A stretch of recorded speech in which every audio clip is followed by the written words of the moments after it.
ನಿಮ್ಮಷ್ಟಕ್ಕೆ ನೀವು ನಗ್ತಾ ಇದ್ದೀರಿ, ಸುಮ್ಮನೆ ನೀವು ನಗುವವರಲ್ಲ. ನಗ್ತಿರಂತಾದ ನಗುಗೊಂದು ಅರ್ಥವಿರ್ತದೆ.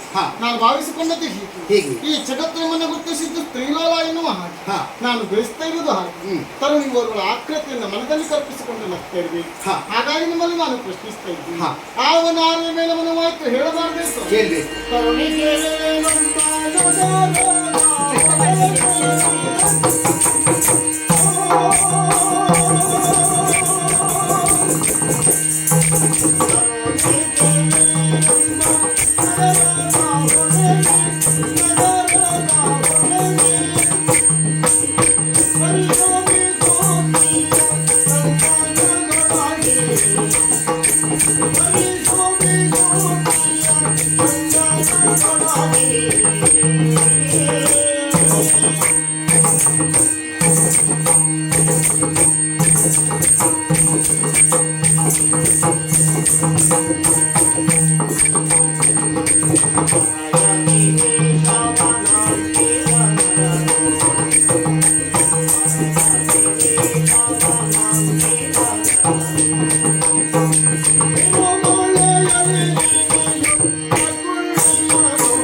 ಪಾಂಡವರಲ್ಲಿ ಒಬ್ಬನಾಗಿರುವಂತಹ ಪಾರ್ಥ ಯತಿವೇಶಧಾರಿಯಾಗಿ ಕುಳಿತುಕೊಂಡಿದ್ದಾನೆ.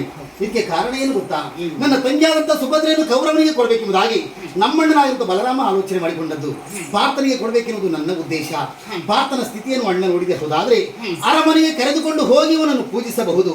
ಇವನ ಸೇವೆಗಾಗಿ ಸುಭದ್ರೆಯನ್ನು ಬಿಟ್ಟಾಗ ಯಾರಿಗೂ ಗೊತ್ತಿರದ ಹಾಗೆ ಈ ದ್ವಾರಾವತಿಯಲ್ಲಿ ಸುಭದ್ರ ಕಲ್ಯಾಣ, ಆ ಕಲ್ಯಾಣದ ಕುರಿತಾಗಿ ನಾನು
ಜಲಜ ಸಂಭವವೆನಿಸಿದಂತಹ ಬ್ರಹ್ಮದೇವ ಹಾಗೂ ಸುರಪ ಮುಖ್ಯರು ನಿಮ್ಮ ಮಹಿಮೆಯನ್ನು ತಿಳಿದಕ್ಕೆ ಅಸಾಧ್ಯವಾಗಿದೆ.